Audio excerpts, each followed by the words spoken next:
Mercredi à Strasbourg, nous avons rendez-vous avec l'homme clé de l'affaire Selmayr. Celui qui a révélé le scandale. Alors les votes sont à 12h, donc c'est bon. Hop.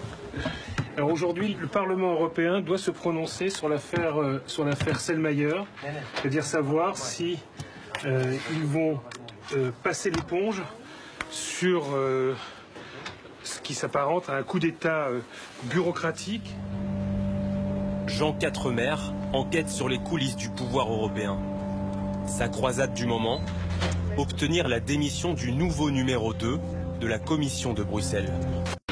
L'Union a son Frank Underwood, cet homme assoiffé de pouvoir, prêt à tuer père et mère, au sens figuré comme au sens propre, pour parvenir au sommet. Cet homme s'appelle Martin Selmayr.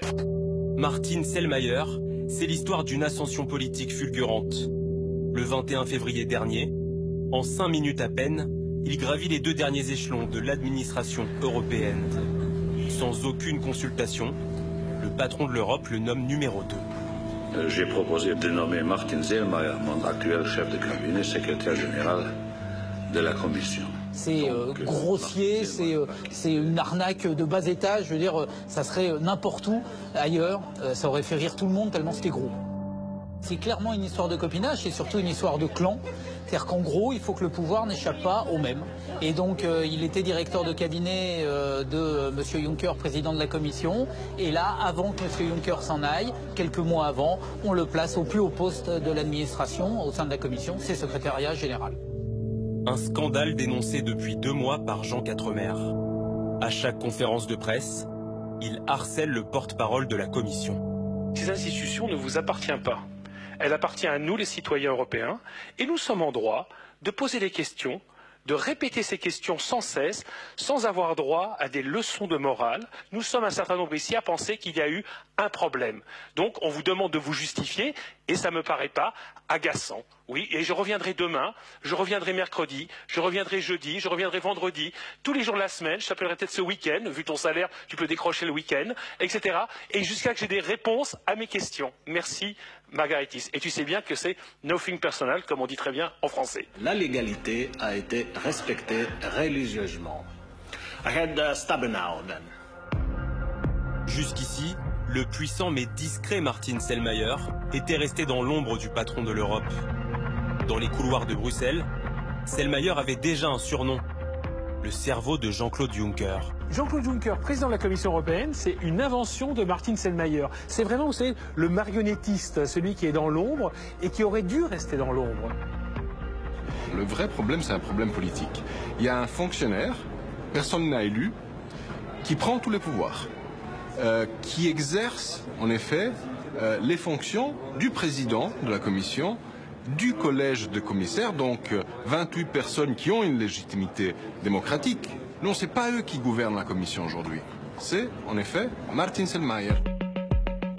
La chute de Martin Selmayr serait une nouvelle victoire pour l'obstiné Jean Quatremer. Ça fait longtemps que le journaliste se bat contre les dérives de l'administration bruxelloise. Je suis correspondant de Libération à Bruxelles depuis... oui, 91, quelque chose comme ça. Depuis 92. Voilà. Le journaliste a déjà réussi à faire tomber une commission et son président, Jacques Santer. La Commission, généralement, gère des fonds publics. Elle doit donc répondre aux questions que se posent tous les citoyens. Et ça ne me paraît pas anormal qu'on pose des questions et que la Commission se justifie sur l'utilisation des fonds publics. Devant la menace d'une motion de censure des eurodéputés, la Commission Santer jette l'éponge. Cette semaine, Jean Quatremer espérait la démission de Martin Selmayr et de Jean-Claude Juncker. Mais pour cela, il fallait que les eurodéputés votent une résolution pour améliorer l'éthique de la Commission. Amendement numéro 8. Qui est pour? Qui est contre? Abstention? Tout le monde a voté? Le vote est clos. Déception pour Jean Quatremer. Là, je vais voir les députés qui sortent de l'hémicycle et ensuite je jette mon sandwich et je m'y mets. Les eurodéputés condamnent bien la nomination de Martin Selmayr, mais une large majorité a voté pour son maintien. Je suis prêt de basculer du côté obscur de la force, parce que ce qui vient de se passer, c'est la CDU. Contre, bah oui. Je me suis vraiment battue pour ça et je continuerai à le faire. Les Belges, je ne m'aplatirai jamais devant cette absence de transparence. Et les socialistes allemands, ils ont fait quoi là? Vous avez vu un peu? Les socialistes allemands, ils ont couvert. Il faut leur poser la question. Oui.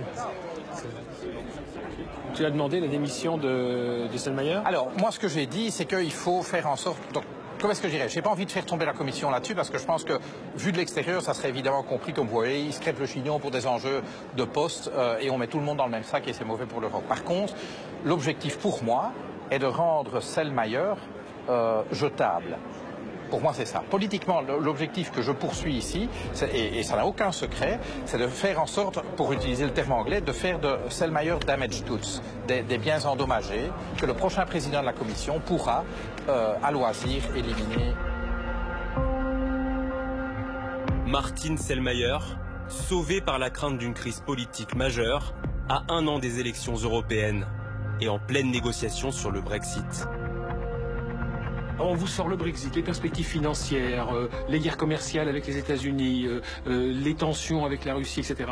Mais j'aimerais bien savoir à quel moment la démocratie tombe bien. La démocratie n'a pas à tenir compte des circonstances extérieures. C'est où il y a bien eu un coup d'État bureaucratique, ou il n'y en a pas eu. Jean Quatremer va donc poursuivre son combat.